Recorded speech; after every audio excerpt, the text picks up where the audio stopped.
Sophia Pali is going to present her journey to XR. So Sophia is a global innovation designer, researcher, and digital artist from Cyprus. She is currently a PhD student at the University of Kent, doing research on the topic of extended reality and mental health. She recently completed an MA MSc in Global Innovation Design at the Royal College of Arts and Imperial College London. She also has a BA in Digital Arts from the University of Kent. She works with a variety of mediums, both traditional and digital, such as 3D animation, game design, photography.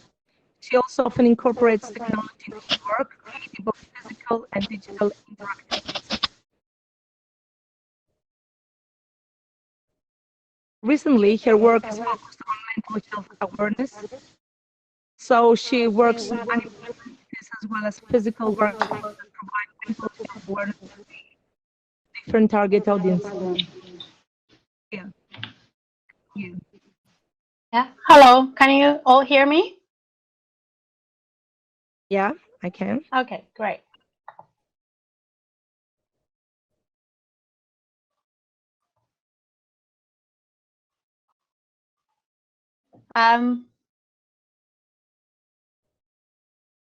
So 1 second.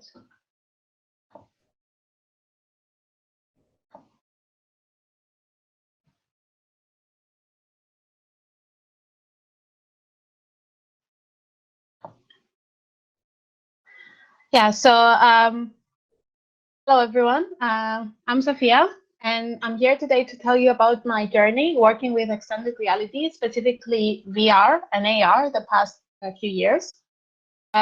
It's a journey that has been challenging but fun, a journey that has shaped my work into what it is today. And first, I will start this presentation by telling you a bit about what who I am and what I do. So I come from a small island in the Mediterranean called Cyprus, where most of the time nothing really is happening in terms of innovation in the field of digital arts, which is my field. I consider myself a digital artist and a global innovation designer passionate about mental health. Currently, I'm also a PhD student in the field of mixed reality and mental well-being. And today I'm going to talk to you about how I got to this point. So going back a few years, before I entered university, I came from a strong arts background.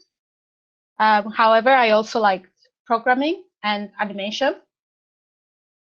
So I did my first degree in digital art at the University of Kent. It was a multidisciplinary course that enabled me to learn a little bit about many areas, such as web design, 3D and 2D animation, photography, and game design. During my 4 years at Kent, I did some cool things. For example, in my 3rd year, I did an internship for Nintendo. And during my 4th year, I worked on a video for the BBC. My course was exceptional for learning tangible skills that I would later use in my extended reality work. Back then, something was missing. All the projects we were given were quite specific. They told us exactly what to do and how to do it.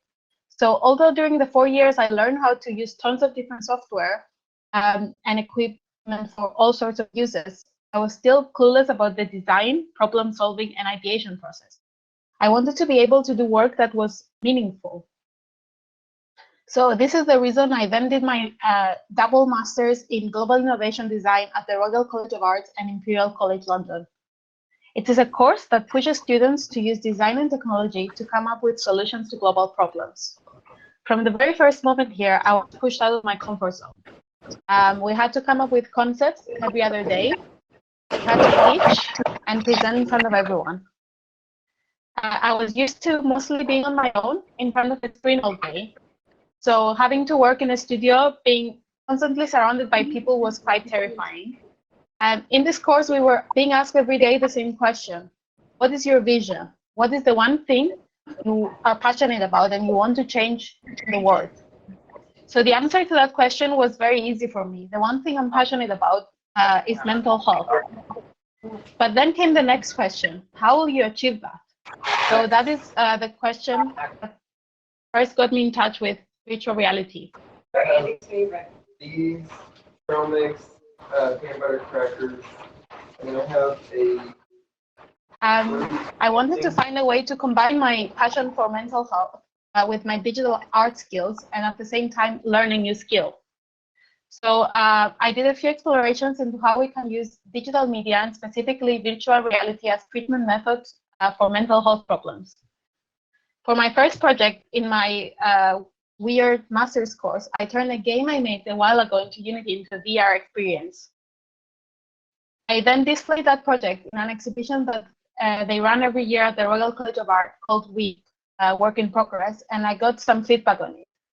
I asked people how my game made them feel, as my goal was to make them feel a bit relaxed by wandering around and exploring an environment I had made.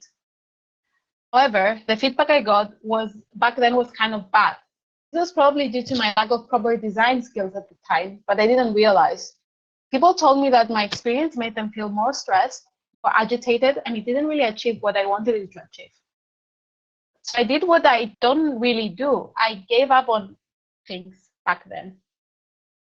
I then went on to work on very physical projects. But as part of my course, I got to spend a term in Tsinghua University in Beijing and a term in Nanyang Technological University in Singapore. The main thing I did in China was observe. I observed people and situations and I learned as much as I could from them. I spent time with people there to learn their culture and habits and also explore the mental health sector. I also did digital artwork, but it was mostly 2D. By then, that point, my interest in VR was kind of gone. It reignited though again in Singapore, where I took a motion capture module. The outcome of the course was a music video, which was created with Viacom motion capture system and software such as Blade, Pegasus, Motion Builder, and Unreal Engine 4. We also explored the concept of motion capture for VR experiences, which was really interesting for me and made me fall in love with that word again. By the time I finished my master's degrees, I didn't have a great VR project, but I had gained a valuable skill. I learned to design for people with people. I learned to incorporate personas, case studies, and user journeys in my work. And by keeping different stakeholders engaged, it helped me integrate different emotional and social aspects in my work based on actual needs during the design process. This way, my projects were continuously validated and kept evolving. From there, on every piece of work I do is collaboration with the audience of that work. And I think that is what makes me passionate now, and it's what makes me passionate now and paved the way for me to get back into digital arts and come back to the University of Kent to do research in digital arts and mental health. My initial proposal for research was rejected. But then Alexandra, my now supervisor, sent me a message asking me to consider pursuing a project in VR and mental health. And that's how it happened. I started my PhD by reading a lot. I read a lot about VR and mental health, about different mediums, methodologies, and concepts. I fell in love with Mel Slater's work. For those of you who don't know him, he's a researcher currently looking into VR, virtual environments, and neuroscience. I also did a VR module to learn how to use VR SDKs, such as SteamVR and Oculus VR. And the cool thing is that the people around me were working using XR too, and even better, doing cool things such as VR for dementia or AR for tourism. Working with VR became a part of my daily life. It was cool and fun and exciting, but at the same time, because I was looking into the sector of mental health, it had a purpose, which also gave me a purpose and made me pursue it even more.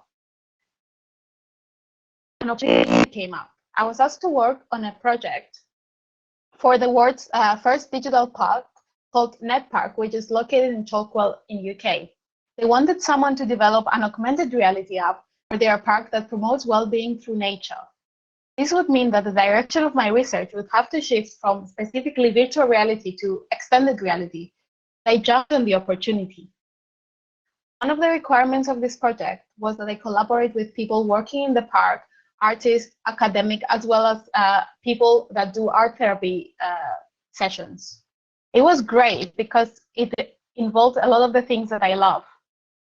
The main person I was working with is Joanna, a sculptor who is currently interested in creating virtual reality sculptures. Joanna had visited the park before and had made beautiful drawings from the trees and the environment. We then spent a few days per month together in an artistic residency in the park, working and brainstorming on what kind of AR app we would design. We decided to create a Pokemon Go style app that would let the users explore the park by using location-based augmented reality and discovering hidden narratives about the tree.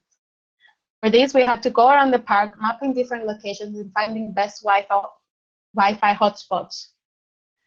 As part of the app, it would also involve the creation of digital leaves that would be planted in augmented forests. For this part, we did a co-creation workshop with people from the art therapy groups in the park, through which they drew physical leaves.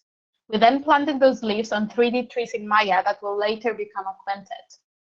I have started developing the app, learning new SDKs such as ARCore and Madbox as I was going, but this project has now been postponed due to the virus. Through this project, I learned so much, and I'm still learning. I learned about AR, something I haven't even considered before.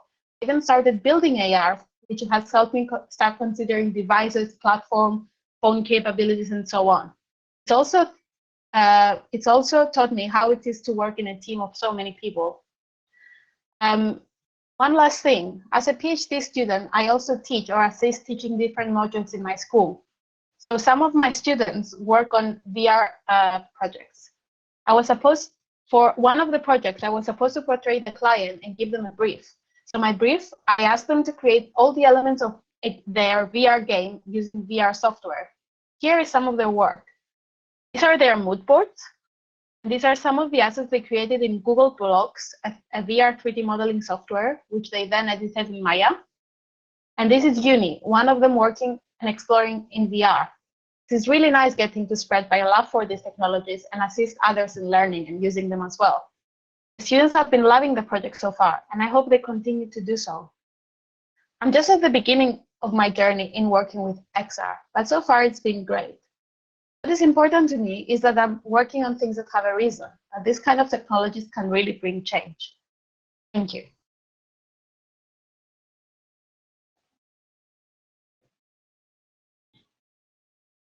It was a great presentation. Thank you for all the experiences and all the changes and the obsession you got with XR.